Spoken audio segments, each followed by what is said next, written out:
Okay, Boker Tov. Today's daf is Mem Dalet, and we start the fourth parak, Hazahav. It's one of the understood to be one of the more difficult prakim in Shas, but don't worry, it's not as difficult as the one that's coming after it.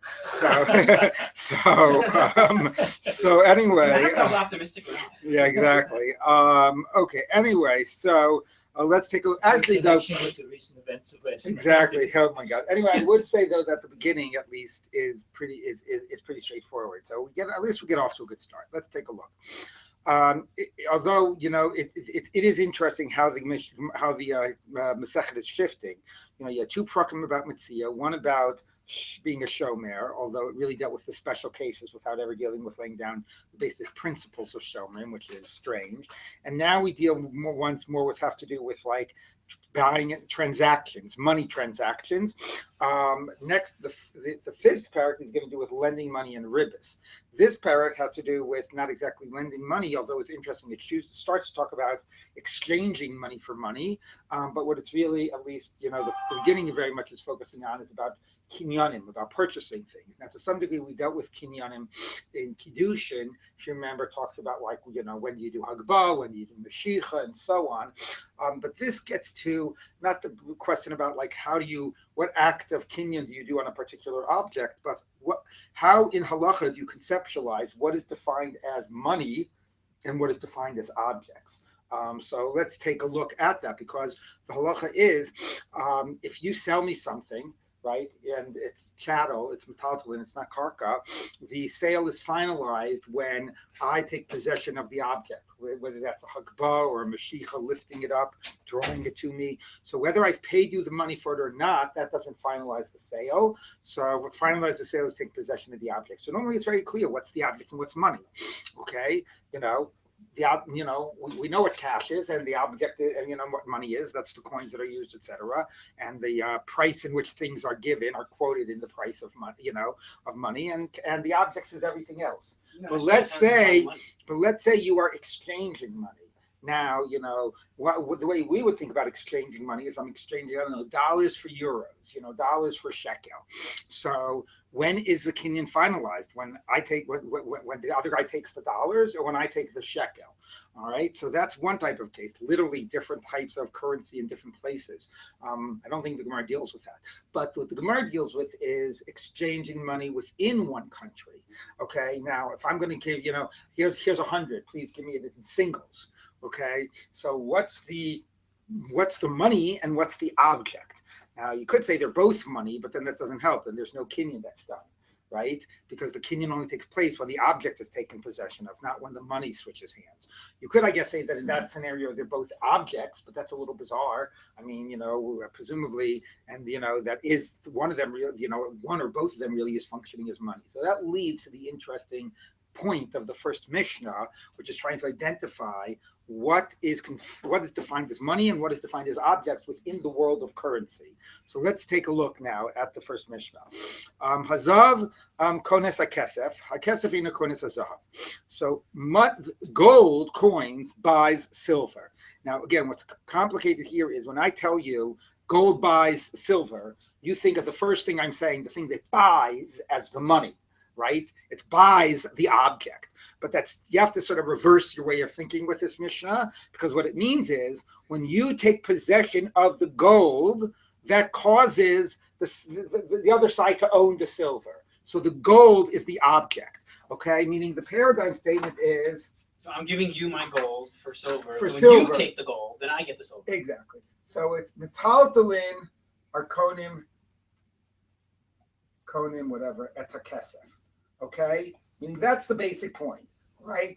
The object transfers takes acquisition of, or whatever, changes ownership of the money. So Naknim or Konim? Konim, meaning. I know what you're trying to say there. I understood it from Mishnah. I know what you're saying now. Right, that's the same words. Hazav konas hakesef. Look later in the Mishnah. Okay. Later in the Mishnah says kol hametaltalin wa konim zet zeh. Okay, hametaltalin konines hamatpeya. Okay, hamatpeya.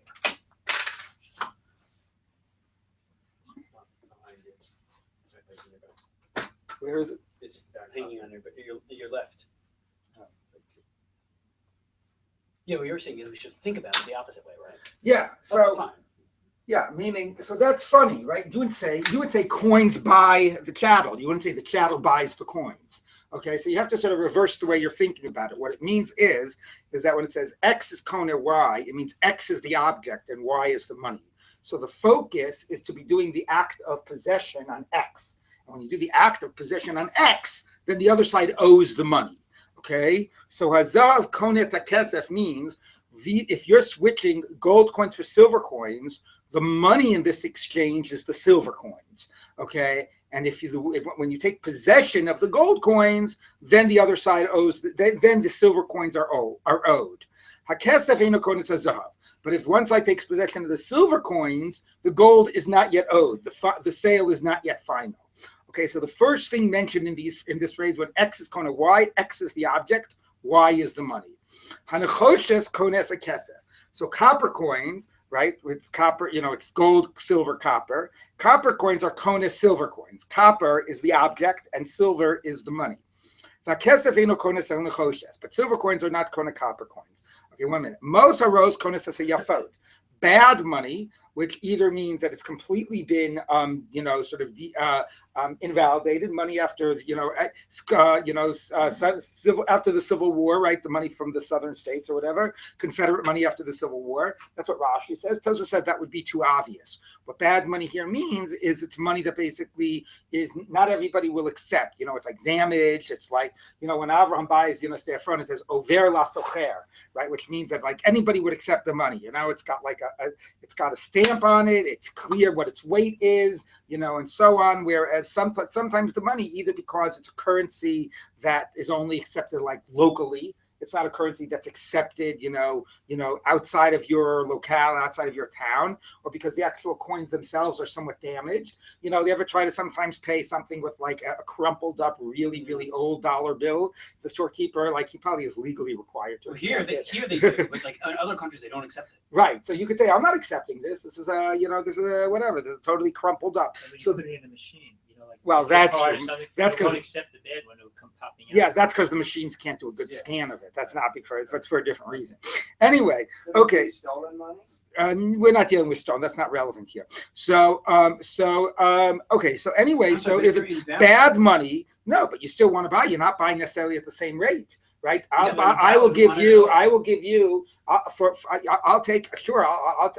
this clean, fresh $100 bill, I'll buy 102 crumpled up. It's like invalid. Oh, so then you melt it down. We're dealing with stuff that's made of the precious, that has the precious metal content. Okay, so if you've got money that's valid or more valid, like more widely accepted, and money that's less so, that's in bad shape and only accepted under extreme situations, so clearly it doesn't matter which is the gold and which is the silver. The one that everybody recognizes as money is the money, and the other thing is the object. Okay, it's the same for the first part, right? That's because you want to give A and get B. Zahav and Kesef. It was the other way around. Doesn't matter who initiates. Right. No, I'm saying, but let's say I wanted to change. I wanted more loose change. I want to give you whatever it is. Meaning, if it worked the same way, like A object and subject. Just happens to be this was. Yeah, that's why it says. So I wanted to. That's because you wanted to get the Kesef, whichever way it was. No. I wanted to get the other way around. It also worked.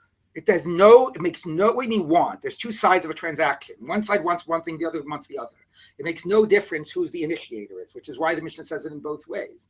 Okay, it doesn't matter whether you're coming and wanting to get silver, you're coming and wanting to get gold. You have gold and silver being exchanged. The gold is the object, the silver is the money. So no matter which way. Yeah, what do you mean? What you want? There's the other side of the transaction. Doesn't matter who initiates it. I thought it was sort of like you go to a money changer. No, it has nothing to do with who initiates it with anything. We don't care. We're blind to that. Gold is being changed for silver.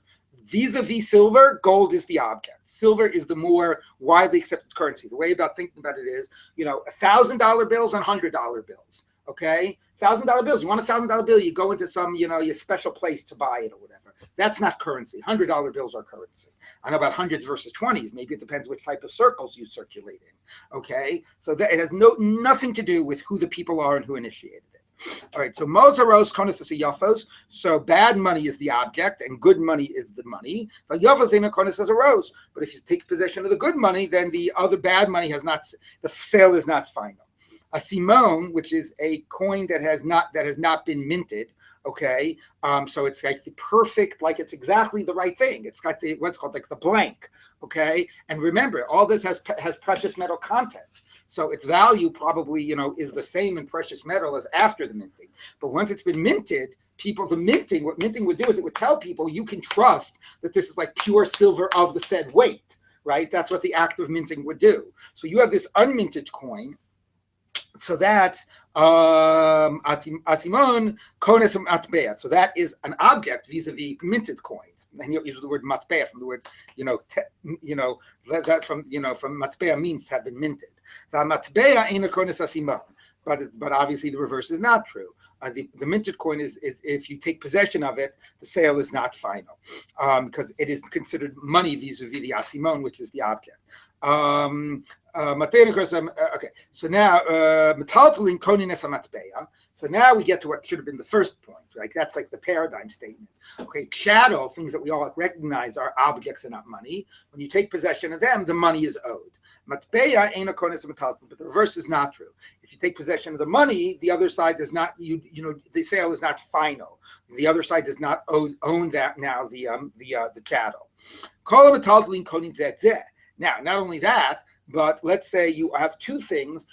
We won't allow both things to be considered money because since the principle is the sale is final when you take possession of the object, not of the money, you can't call both things money. Then the sale will never be final. You have to identify one of them as the object. But we can have both of the things being objects. If you're doing not barter, you're not doing a sale, you're doing a barter. I'm going to swap you my cow for your donkey. Okay, so which one do you have to take possession of for the sale to be final? And the answer is either one. If they're both objects, then you take possession of either. Kol metaltalin, what? Yeah, that's the classic point. Matbeya kones hametaltalin. Two different That's the classic thing. I am selling you, my iPhone here for like $300. Okay, so this is my metaltalin. Your $300 is your matbeya. So it's matbeya in accordance to metaltalin. If I take possession of your $300, you don't yet own my iPhone. The sale is not final. Okay. But metaltalin are koniness matbeya. When you take possession of my iPhone, then I own your $300. You owe me the $300. Which means that if like those $300 got burnt. No, so that's right. So thank you for pointing that out. The language here is confusing because it's not really true that now the money in your pocket I own. I mean, you can decide what $300 to give me, right? You might not even have the cash on you. You might wait a month to pay me up. So it's not like I owe a concrete, $300 of yours, and now you're a showman on it. No, that's my point. Me and $300 get. The transaction is effective, so you still have to give me $300. Right. Correct. But it's not literally konin es hamatbeya. I don't own your money. You owe me the money. Okay. Kol metaltalin konin zeh. If you have a barter, then any one object finalizes the transaction, and the other object is owned. And here, actually, we are talking about owning the concrete object. Okay, I take possession of your cow. You own my donkey. Ketzad, Mashachem Peiros. Now, of course, the Ketzad here is not going on metaltalin zeh. It's going on metaltalin and matbeya. Okay, so this is like the paradigm. This is what we should have started with. That there's money and an object. If you draw the fruit, you do mashich on the fruit. You draw the fruit into you, so you did an active possession of the fruit, but you did not pay the guy for the money. And you cannot now retract the sale is final. If you gave the storekeeper the money, and you have yet to take possession of the fruit, then the sale is not final. You can retract. But they said, the one who, you're very appropriate for this week's parsha, last week's parsha, the one who took, who punished, who took back, payment, as it were, from the people of the flood and the people of the dispersion of the Tower of Bavel, who asi the para, he will eventually take a punishment, recompense, for the person who does not stand by his word, which is interesting. Like, why is it Dor Haflaga and Dor, did they not? Were they not to keep their words? Yeah. So what? Hamas, they took stuff that wasn't theirs. That was Your Mabel. They're committing in terms of business transactions to do things. Yeah, I know, but it's still I funny agree. why that's the example. Like Why, maybe yeah, so why is it I don't know. funny? We'll see in the Gemara. Okay. We'll also see whether to what degree also does this mean that like when you do this you get a rabbinic curse. This it's often understood. Understood as it's going to be understood in Gemara as a type of a curse that you get. Anyway, right. So we'll see about that. Okay. So then, is that Rabbi let's say Shimon. you signed a contract for it? Does that make a difference? In other words, like you signed a contract. I'm gonna when that with you know what I'm saying? Like and then and there's money. Like does that Well, complicate things? yeah. I mean, there's a question about what creates a binding contract in halacha, because it's not so obvious that you can. There's a problem about omer etain. You can't like obligate yourself to do something. So mostly halacha knows about doing transactions that affect immediate realities. I now owe you money. I'm now hired to you, that you can have employment.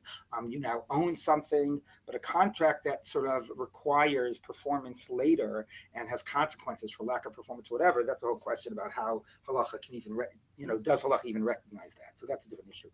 Okay, Rabbi Shimon Omer, Kol Asher Kesef B'Yado Yado Ala Yona. Rabbi Shimon says that actually, the ability to reverse a transaction when one person took the money is not two-sided. It's the person who's holding on to the money can decide if the money's been paid and the object hasn't been taken. A minute ago we said that it could be reversed, which means either side could reverse it. Rabbi Shimon says only the guy holding the money can reverse it. He has all the power. He's got the money in his pocket, so he can decide to give the money back, or he can decide to give the object. But the side that has given the money, he's basically given up his power and his control of the situation, and he can't. So the basic point is, don't give the money till you get the object. I mean, this obviously thing would mean that you're really stupid to be giving the money, right? The other thing, okay, I'll give you the money now. Worst case scenario, I can always go back and I can always retract. Okay, according to Rabbi Shimon, it's totally giving the power to the other side. What? It's a defective object. Don't you have a right? Yeah, that's a mekatos, but we're not talking about mekatos. Okay, let's take a look. Okay, so the principle is clear, right? That the kinyan is sale, the transaction is final when you take what's defined as the object.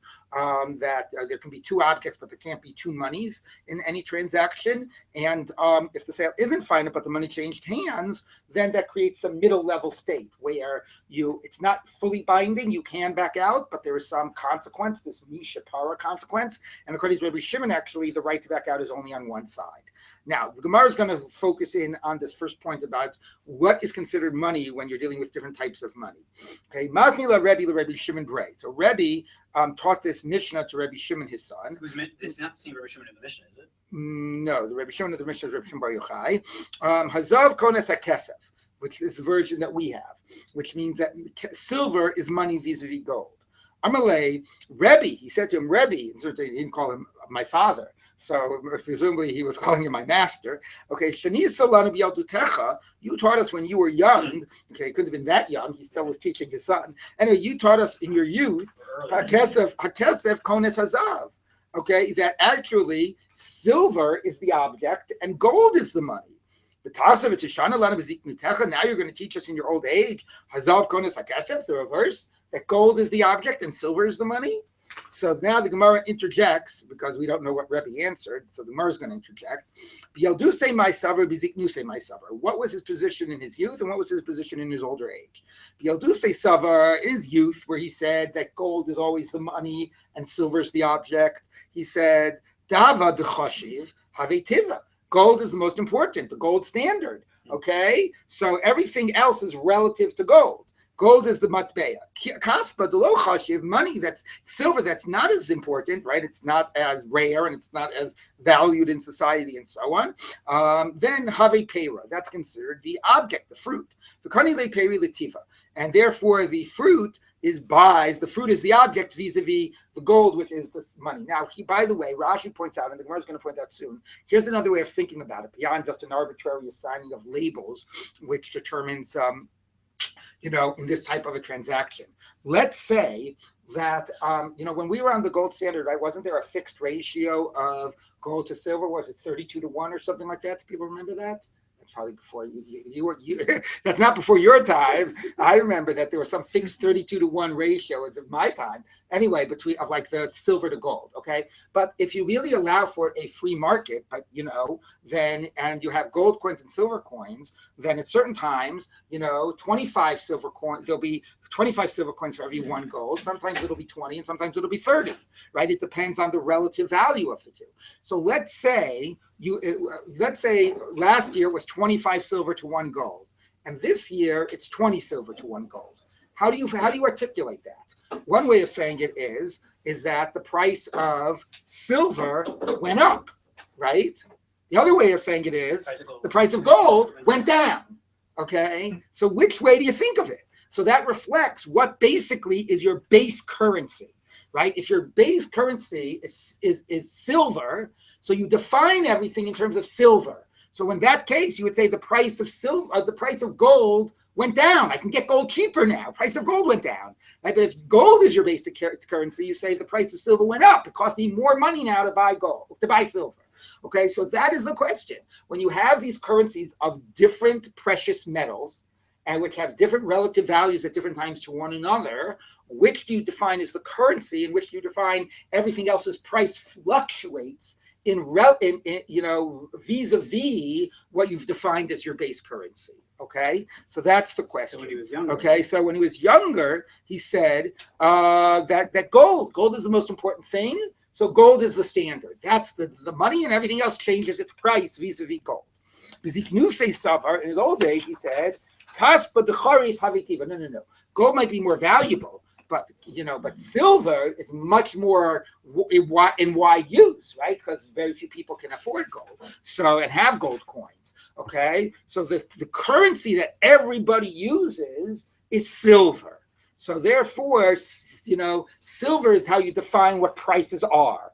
And when the amount of silver to gold changes, it's the price of gold that is fluctuating. Because silver is the standard of currency. Right, maybe different perspectives on it. Okay, Dava the low charif gold, which is not as widespread, have a payra. Okay, so in our Mishnah where he says Hazav konas hakesef, he says it doesn't matter that gold is more valuable. Silver, which is more widespread, which is the type of currency that everybody references things in, that is the currency, and gold is the object. Now, by the way, two important things to note. One is, in the Yerushalmi's Girsa of the Mishnah is Rabbi Bialduse. The Yerushalmi's Girsa of the Mishnah is Hakesef Kones Hazav. Hazav eno Kones Hakesef. So the Yerushalmi's name of this parak is not Hazav. The Yerushalmi's name of this parak is Hakesef. Okay? So it's like, I think it's like the only time in Shas you actually have a different name of a parak because actually it has the different first word of the Mishnah. The other point to note is that, and I didn't get a chance to check this up, but is that there's something about sort of like a Roman history. See, I wanted Charlie to be here because I didn't have to look it up. Charlie could tell us. But anyway, about having to do with gold and silver and the availabilities of the currencies and so on, that is sort of relevant, to this because no, not Israel and Bava, because Rabbi was in Eretz Israel. Right, but within the Roman Empire, I think the availability of gold and silver, and which was the standard coinage or whatever. From what I vaguely remember, I read about it a while ago. I don't know if anybody has Steinsaltz and can check if he discusses it. But anyway, there's some relevant historical background to this. Okay, that's true. Okay, let's keep on going. Okay, your tie is very fitting. No, look at that. Look at that. I didn't even get that, but it's button. But it does look like gold. It does look like gold and silver coins. Okay, very funny. Okay, so Ravashi said Kiel do say mistavra. It actually makes sense like his youth, that gold is the standard. Gold is the currency. Because it says that, that copper coins are the object vis-a-vis silver, which is the currency. So if you ask what's more widespread, right? If your whole standard was sort of like widespread, you would say, well, most people can't afford silver either. Most people use copper coins. Okay, most people, so therefore, how many people, right? Trade in $100 bills. Most people, their standards are 20. Some people even depends. Sometimes it's like an interesting commentary based on the neighborhood you're in, whether the ATM gives out 20s or 10s, right? Anyway, so most people use the copper coins. So if he actually is holding that you go by the widespread usage, then copper should be the money vis-a-vis silver. Okay, so therefore it actually makes sense that the original Mishnah, right, was on the hierarchy of currency. That the original Mishnah was Zahav, Kesef, Nechoshet, because that would be by value, and that would mean therefore that Zahav is the currency vis-a-vis Kesef, and Kesef is the currency vis-a-vis Nechoshet. No, I got it right. Oh, sorry, I thought you meant reverse the order. Okay. Anyway. Okay, so what he's saying is it makes sense that this is the proper hierarchy. So if that's the proper hierarchy, the Girsa should be Kesef Konis Azav. All right? Why? Because according to our Mishnah, right, the hierarchy is the following: Kesef, Zahav, Nechoshet. Okay, because this we said is the most widespread, and therefore that's money vis-a-vis this. Okay, right? Is that true? That's clear? Yeah? Okay. But the problem, therefore, is if you're going by widespread, why is this money vis-a-vis Nechoshes? Nechoshes is more widespread than Kesef. So Nechoshes should be on the top. So reading the Mishnah the way we have it, he says, doesn't make sense. Okay? Well, maybe he just did it also like the way the Torah says that. No, I don't know. No, it's not a question of order. It's a question of a psak. Did Sheinfeld say anything, Jenna? No? All right, I'll have to look it up. Okay, so I'll have to give Charlie a call. She says like this. Actually, the original text of the Mishnah, because to some degree, if Rebbe is writing the Mishnah, you can't prove something from the way he wrote the Mishnah. But as Rashi says, he's not writing the Mishnah, he's editing the Mishnah. So the question is, which is the right text of the original Mishnah that Rebbe received? And we are saying that the right text should be that kesef, that gold is the standard. Why? Because the end of the Mishnah is not in dispute. The end of the Mishnah says copper is the object vis-a-vis silver. Silver is the currency. Silver is the currency. So if you say that silver vis-a-vis gold, silver is the object and gold is the currency, so it's very clear. The more valuable something is, the more it's considered currency vis-a-vis something that is of a lesser metal. Okay, that's why we say that nechoshes is the object and silver is the money. Although silver is considered fruit vis-a-vis gold, gold is the highest currency. But nechoshes vis-a-vis something that's of a lesser, a lesser metal. It is currency, right? That's the whole point of the Mishnah, right? That things can be relative to a different coinage. There's not like one. That silver is always an object, and in most cases, silver is money. Vis-a-vis gold, it's an object. Vis-a-vis copper, it's currency. So that's clear, right? The hierarchy is clear. It goes by the value of the metal. The higher value of the metal is the currency vis-a-vis something of a lower value. So gold and silver, gold is the currency, silver is the object, silver and copper, silver is the currency, copper is the object. So if you read the Mishnah, Kesef Konis Azav. That would be the reading of Kesef Konis Azav. He says that is the reading that makes sense. But if you say the way to determine what is the currency is not by the value of the metal, but by the widespread nature of it, so if silver is considered to be currency vis-a-vis gold, you're going to tell me that vis-a-vis a gold, which is more weighty than it, silver is going to be considered to be the currency. So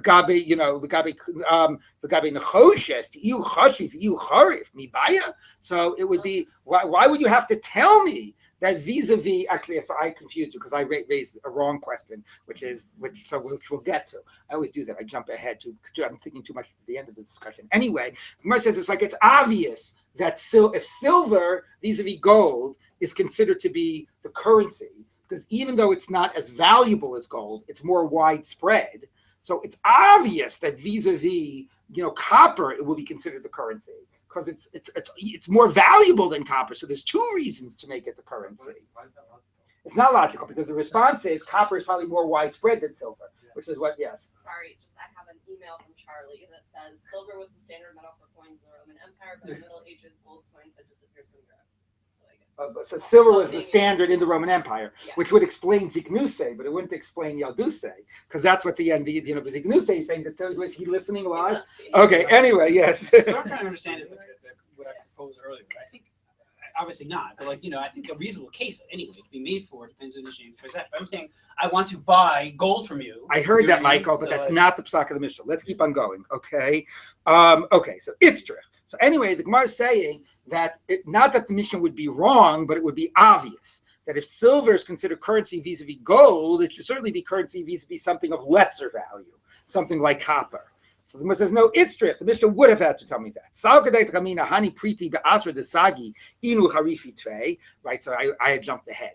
I might have thought that even the prutot, pruta is copper, the copper coins in the place where they are, where they are used, they're actually used much more in a widespread way than silver. Okay, so silver, maybe, silver you can go in any place, like try to go to a store and buy something with 1,000 pennies, right? So, certain money you can use anywhere and everybody accepts it, but in certain locales, right, in poor, the countryside, silver is what everybody uses, not silver, copper is what everybody uses, not silver. So therefore, I would have said, Hani Priti, these copper coins, but Asve Desagi, in the place where they are sort of, transacted, Inu Harifitve, they're more widespread, Mikaspa. So Emativa Have.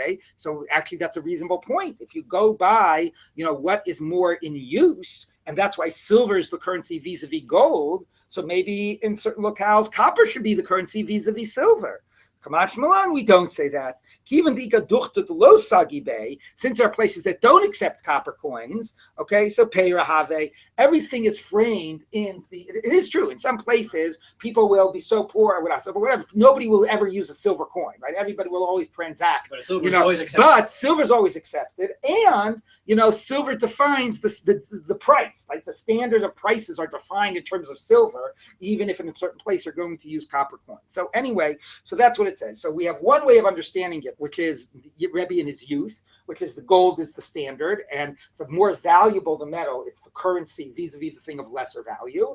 And we have this other one, which is more complicated. No. The currency is not always based on the value of the metal. It could be based on how widespread its usage is, whether it's the standard type of a currency. Okay, but widespread usage is not the only definition. Even if in some places, copper is more widespread than silver. Silver is always going to be the standard. And that gets consistent with what Charlie said, that silver in the Roman Empire was the standard. Okay, so it's defined in terms of the silver standard. All right. So now the Gemara says like this. Okay. And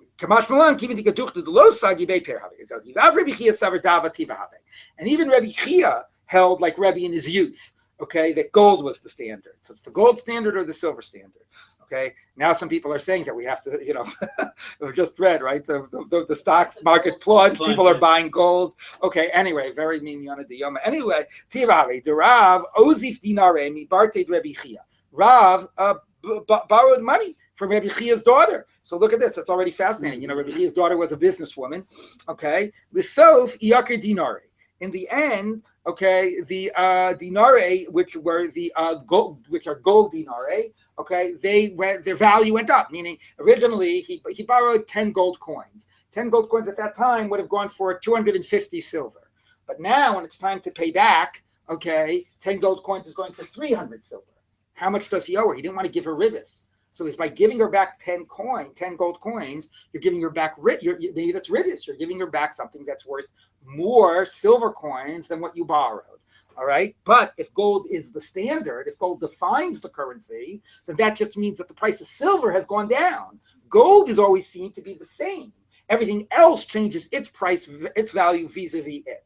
So this is a very relevant part of this question of what's the currency. So he's allowed to rule in a case that might, he might not get with that. Well, I don't know. We're actually going to see. I don't know because it wasn't like it wasn't like a Toyin and a Nita. Like he was prepared to give her back the 10 coins. He just wanted to make sure it wasn't ribbis. Yeah. Before you move into that, so going back to the Mishnah, how are we reading it now? Is it no, it's clear that our Mishnah that the Bavli sort of has is Azav Koneh. But the question is, do we paskin that? Because now we're quoting a lot of Tanaim or whatever that actually prefer the earlier ruling. So the conclusion from this part at least is that we will go by Kesef Koneh. At least that will be right. The discussion here is maybe reject Rebbe's older psak and go by his younger psak. Rabbi Chia would agree with that. Rabbi Chia seems to be. So let's take a look. Okay. The Sophie Yakar Dinar, in the end, the gold coins went up in value, or the other way of saying it is, everything else went down in value. Also, the coming to Rabbi Chia, came to Rabbi Chia. Amalei zil shlimla tavin v'takilin. Go pay her good and full weight coins. Okay, yes, pay her back the full 10 gold coins that you borrowed, even though now they're worth 300 silver coins. Okay, so Ia Marta, if you say bishlema dava tiva have, gold is the currency, shop here, it's good. That what really happened is the price of silver went down. Gold always remains the same. But if it is the object, so havile saw the usher. So then what you're doing is, so the first thing you're doing is you borrowed something worth 250 gold coins and you gave her back something worth 250 silver, and you gave her back something worth 300 silver. So you gave her back something of greater value than you borrowed. So that's a type of a ribis. Now actually the principle of saw, and this is important, I mean it's going to be mostly next part, but it's important to introduce now, is a problem even if the value doesn't change, because the value might change. When I go ahead and I borrow, well, I say, you're not going to say, can I borrow 2 eggs? And you give me 2 eggs. Okay, I'm not allowed to say that, because then when I give you back 2 eggs, can I borrow 2 eggs? Okay, can you let me? I say, can you let me 2 eggs? Why can you not say that? Because even if when I pay you back the next day, the price of eggs hasn't changed, but it might change, and therefore borrowing an object and paying back an object is opening the door for the fact that you're going to give something back of greater value than what you took. Even though you're giving me back 2 eggs too the next day. Exactly, because the question of ribis is because everything is defined. Isn't that what they say? Like, what is it? What's a cynic? Somebody who knows the cost of everything, price of everything, but value and the value of nothing. So ribis, everything is defined in terms of its dollar value. Okay, you don't borrow eggs. You borrow what you borrowed was question of how much money did you borrow? What was the value? What was the price of what you borrowed? So you say, can I have 2 eggs? So you should say, can I have 2 eggs? Okay, so you're supposed to say, can I have 2 eggs? And then after you say, here, I wanted to give you 2 eggs because you were so nice to give me 2 eggs yesterday. Okay, it's hard to get into the habit of saying that with your next door neighbor. If you're friendly enough, you just say, hey, do you have any eggs? Oh, can I come over? Whatever, and you don't have to say the word borrow. But you say the word borrow, what you've done is you've borrowed something worth a certain dollar value. And then when you give it back, you might be giving back something worth a greater dollar value. Okay, so that actually is considered a concern. It's a rabbinic concern for this. You're not supposed to even do it, even if the prices don't fluctuate, because they might. So in this case, the prices definitely fluctuated. So the point is, how would we allow it? Yes, you're giving back 10 gold coins, but if we define things in terms of silver, you're giving back something of greater value than you received. So it would be a ribis concern. So it must be that the currency, the definition of currency of the value of something is the gold value, not the silver value. Okay, so the Gemara says, "Havile saw b'sav usher." It would have been forbidden because it would have been like a gallon for a gallon. It would have been trading objects, which you're not allowed to do. So it must be that this was considered the currency, and therefore it was acceptable. Now, by the way, I'll just say something because it's not complicated enough, which is that the Gemara later is going to question the idea of maybe we can allow for multiple things being defined as currency, and we only have to choose when they're both coming when they're coming in the same. It's like they're being dealt with together. Meaning it could be that if I borrowed gold coins from you, I'm entitled to give you back gold, regardless of the price of silver. And if I borrowed silver from Michael, I'm entitled to give him back silver, regardless of the price of gold. Because each one by itself is currency. The only question is when you're swapping gold for silver, you got to pick. Okay, so that's a possibility. But anyway, the Gemara now is assuming it's like one or the other. So the Gemara is saying is there's got to be one standard. And if you borrow gold and give back gold, that proves that it's the gold standard, that we're not concerned with its different value vis-a-vis silver. All right? So why is the egg the same? If it's an egg for an egg, if it's gold for gold. Because an egg is never money. Oh, that's why. Okay. But gold, we're saying gold is the currency standard. Right. So gold always has the same value. You know what the value of 10 gold coins is? 10 gold coins. Okay, the value of the currency is always the same. It's everything else that fluctuates. All right. So the Gemara says like this. Okay. Okay. So the Gemara says Rav dinari havile. The kiva dinare. No. So the Gemara says, wait, I have a way out of it. We could say that gold coins is that the standard is silver, and nevertheless he was allowed to borrow gold and pay back gold with the same amount. Why? Because he actually had gold coins in his possession. Back in his house, he had 10 gold coins. Okay, but he couldn't run back there. They didn't have ATM machines. And Rabbi Chia's daughter was him. He said, quick, lend me 10 gold coins. I have a great business opportunity. But he had the money back in his house. So since he had the money back in his house, so it's like saying, it's like if you say, lend me this until my son comes home, or until I can find the key to my house, meaning that's a case where saw is okay. Because there, what we conceptualize it is, if I go, over to Eli and I say, Eli, lend me 10 gold coins, or let me say 2 eggs. Lend me 2 eggs. I'm here, I'm baking bread. I need the 2 eggs for my recipe. Okay, but we're here, I don't know, we're here at some show bake-a-thon, and I don't want to run back to my house and get the 2 eggs. So then I'm allowed to say, lend me 2 and I'll pay you back 2. Because since I have the 2 in my house, when I borrow the 2 from you, it's like I automatically already gave you the 2 in my house in exchange. Okay, so therefore, But that's not if your house is near, right? Like, let's no, say it doesn't matter. It doesn't matter. So yes, so it removes the problem of paying back at a later time, because we conceptualize it like you did an immediate swap right now. So if I say, lend me 10 gold coins, I need to seize this business deal. I can't go back to my house, but I have it in my house. You give me 10 gold coins. It's like right away, I swap them with you for the 10 gold coins in my house, and that's allowed. So maybe this was a special case, and maybe gold is not the standard. Maybe gold really is considered the payee, and silver is the standard. Then you can't say, lend me, because I plan to go to the supermarket later today. Exactly. Okay, so the Gemara says like this. Okay. What happened with the 10 gold coins that are stolen? Well, right. So it's only that's true. So it's not really that the other person owns it. It's as if the other person owns it, because the whole idea that saw is a ribis problem is a rabbinic issue. So we allow this type of a fiction to solve it. But you're right. It's not really like the person owns the money in my house just yet. Okay. So now the Gemara says like this. Okay. Now it's fine. Okay. So we haven't proven it, but from the Reb Chia case, it sounds like gold is the standard and not silver. Okay. Amar Rava, Hai Tana Savadava Tivahave, and the following Tana also holds that gold is the standard and not silver. How do you know? Titani Tana Brisa. Pruta Sha'amru, when they said a pruta, this is a mission edios, which is, I'm saying, when the rabbis speak about a pruta like they do about kiddushin, right? Kiddushin is with a shavar pruta. Echad mishmona be'isar ha'Italki. It's 1/8 of an Italian isar. L'may nafkamina, and what is the relevance of knowing how much a pruta is worth? L'kiddusha isha, for kiddushin, right? A pruta makes the whole difference.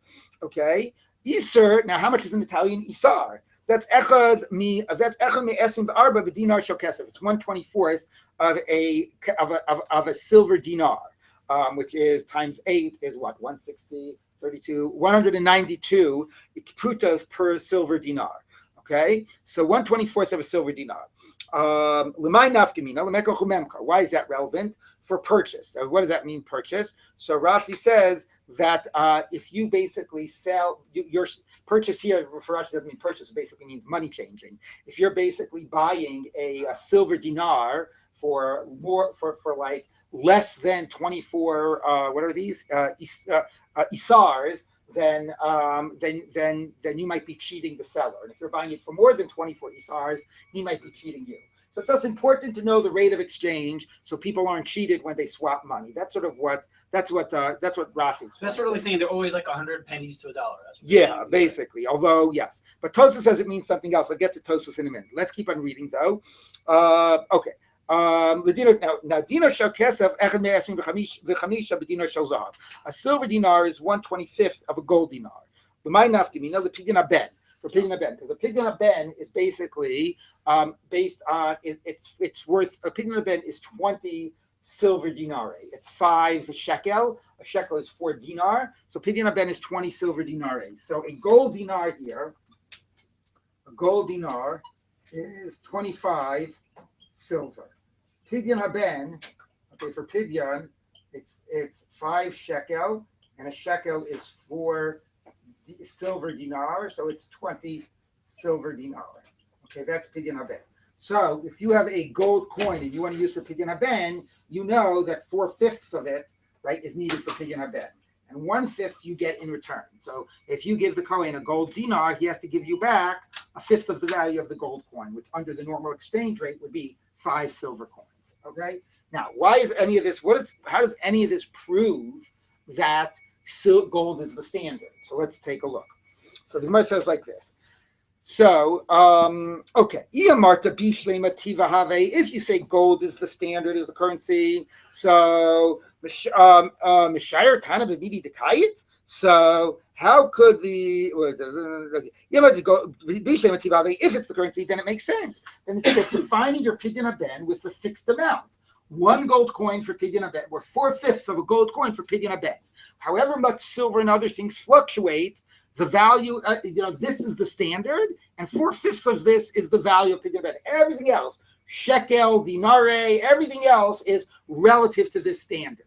So so therefore, the basic definition of anything's value is all in terms of gold.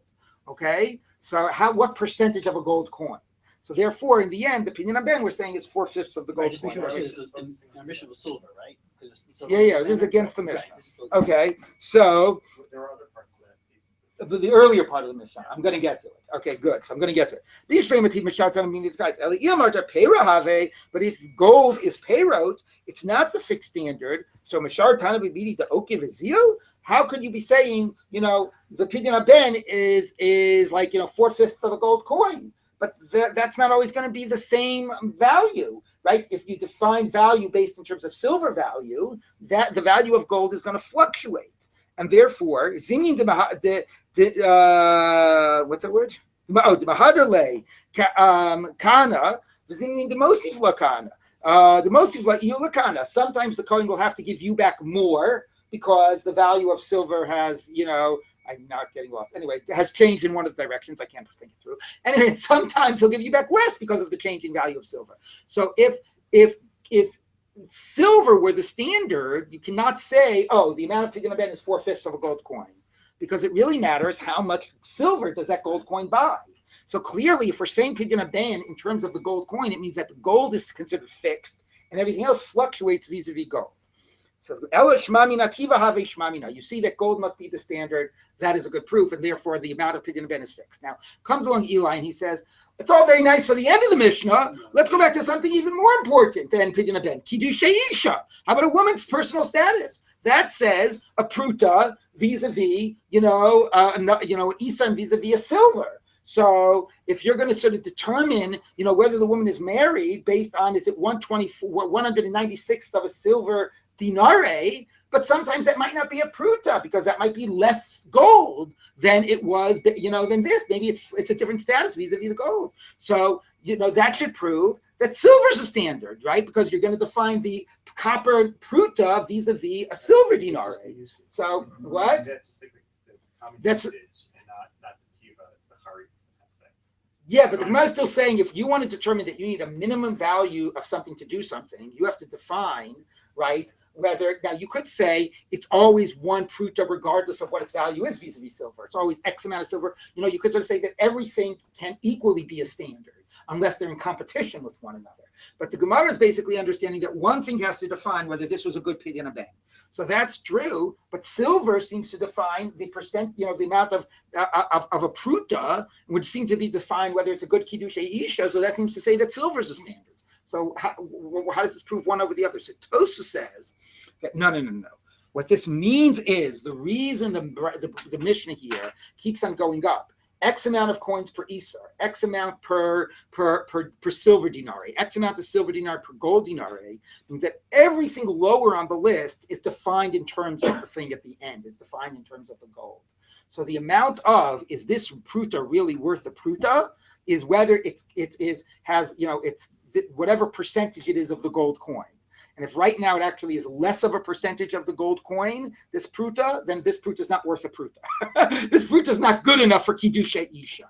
So Tozos actually says the point of the Gemara and the point of this Mishnah is not just to say that for pidyon haben, it's based on the gold coin. It's really to say that everything down the road, right? So if you've got basically, you can do the math. If it's 1 pruta equals 196, 196 prutas is 1, silver dinar, and 25 silver is 1 gold. Then 1 gold is roughly, let's call that 200, is roughly 5,000 prutas. Okay, so that means that if you want to know it was the Kiddusha Isha good, and you gave her a pruta coin, we would not automatically say it's good. We're worried. Let's go ahead and look at the current exchange rate, right, and current gold rate, and if it's worth 1/5000th of a gold dinar or more, she's Mikudeshes. If it's worth less than that, she's Ain't Mikudeshes. Everything, value is always defined, it's a gold standard, it's defined in terms of gold. So that's how Tosfos is reading this. Yes. It's going to be for that historical moment. In other words, it was good condition because at that moment. That was its value. That is correct. Okay. Now, by the way, 1 minute. Okay. So now it says like this. If you take a look, by the way, at Tosfos, I just want to pause for a moment and look at Tosfos. Echad mikafei bediner zahav, because it's an interesting little historical point. Tosfos says, and this was relevant to what Charlie said. Right, what did Charlie say? That by the Middle Ages, silver was no longer the standard. It was gold. Gold was no longer the standard. But he said that silver was the standard in the Roman Empire. Yeah. Okay. So T says, Kosher lebeinu tam, echaya b'yameim shayazav yakar kolkach, shadinar zav hayashava kafei dinar shalkezav. How could it be that gold was so valuable that because presumably the dinarim are the same weight. So 1 unit of gold, like 1 ounce of gold, was worth 25 ounces of silver. And nowadays, zokok zav shavel kol yosi yud bezikuk kesef. At most, 1 ounce of gold is worth 12 ounces of silver. So how could it be that the relative value has fluctuated so much? So I'm not an economist. I'm sure an economist would say, yeah, that does happen. Okay, but whatever. Tosfos Rabbeinu Tam couldn't accept that. How could you go from a 1:25 ratio to a 1:12 ratio? And Tosfos' answer is, it must be that the gold, what? No, he said the gold dinar was the same size as the silver dinar, but gold is denser. So actually, and he actually suggests also that the gold dinar was thicker. So actually, he says, no. He wants to claim that there hasn't been a lot of fluctuation. 1 gold ounce is worth 12 silver ounces, but 1 gold dinar, because is more weight than 1 silver dinar. So therefore, it could be a 1:25 in terms of the dinar coin. Anyway, let's get back to the Gemara. It says like this. Tanan Hasan, we taught over there. Beis Shammai Omrim, lo yase adam sla'im dinarei zahav, ubeitilo matirim. Okay, so Beit Shammai says that when you are switching your money for Meiser Sheni, you have your fruit, you transferred it to gold dinare. Now you want to transfer to silver dinare. Now you want to transfer your silver dinare to gold dinare because gold dinare is easier to transport. It's a lot more value. Okay, so can you go ahead and transfer the kedusha of the Meiser Sheni from the silver dinare to the gold dinare? So the halacha is you can transfer kedushas Meiser Sheni from fruit to currency, but not from currency to fruit, or not from currency to currency, okay? So I can't transfer it from this pile of silver dinari to another pile of silver dinari. But I can go from fruit to silver. Can I go from silver to gold? Well, this is exactly the question of our Mishnah. When you put the two of them together, and you're talking about relative to one another, one is a peyrot and one is kesef. So which is which? So Beit Shammai Omrim lo yase adam sla'im dinarei zahav. You can't swap the silver for gold because presumably gold is the kesef and silver. I'm sorry, no, excuse me. The silver is the currency and the gold is the payri, and therefore you can only go from fruit to kesef and not the reverse. But Tila Matir and Beit Hillel allows it. So Rabbi Yoda Reish Lakish Chadamar Machlokas B'Sloim Al Dinarim, that the debate is about from silver to gold. Beit Shammai Savri Kaspa Tiva, that the silver is the currency, the Dava Pera, and gold is fruit. The Tiva Pera Lo Machalinan, and you can't go from currency to fruit. Beit Hillel Savri Kaspa Pera, the Dava Tiva, it's the opposite. That Rabbi Bialdusa, Rabbi Ziknuso. The silver is the fruit. The gold is the currency, and you can go from the silver to the gold, from fruit to currency. Aval, peirat al dinarim, but if you wanted to go straight from fruit to gold, then everybody would say that's fine, because it's not like gold isn't currency at all. The question is gold currency vis-a-vis silver, right? This is basically our Mishnah.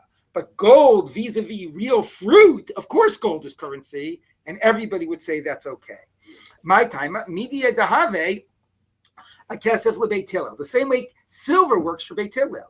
Kesef lebeit Hillel, when you're dealing with silver coins at Beit Hillel, avagav the kaspa legabi dava pei, even though when you're going from silver to gold, silver is considered the fruit, but have legabi pei rativa have, but you can be mechalel your fruit onto silver coins. I mean, that's how this whole case began, that you had silver coins. So silver can be currency for fruit and fruit for gold. You with me here? It's just like our Mishnah. Okay, so Zav Nami LeBeit Shammai. So for Beit Shammai as well. Avagav Didava L'Gabi Kaspa Peirahave. Even though they say you can't go from gold to silver because gold is the I'm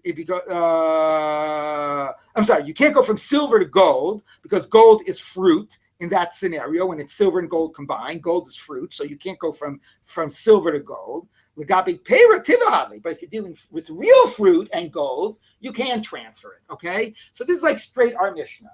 When you're dealing with something that it's a relative determination. Everybody agrees that all these currencies are currency vis-a-vis real fruit. The question is gold and silver. Which is the currency and which is the fruit? Okay, Beit Shammai says that that the silver is the currency and you can't go from silver to gold. And Beit Hillel says in that case gold would be the currency and you can go from silver to gold. Okay, so and let's just read one more line of framing this debate. And the Gemara says like this. Okay, that was one of the positions of Rabbi Yochanan Reish Lakish. But the other position said, "Beperos al the av beperos al dinarim machlokas." No, there's even a question if you can go from straight fruit to gold. Gold might always be might never be currency, even relative to actual peyrot, which you can sort of understand. If right now you wanted to buy a gold coin, you'd go into some coin shop and you'd buy some gold Krugerrands, right? In a certain place, gold might in theory be a standard, but no real person uses gold. So here the argument could be that even vis-a-vis peyrot, gold would be considered more peyrot and would not be considered currency. Okay, so that is like a new question that we're asking. Okay. Do we just finish it? Fine. Okay, so fine. We'll end there. We will pick up with that tomorrow.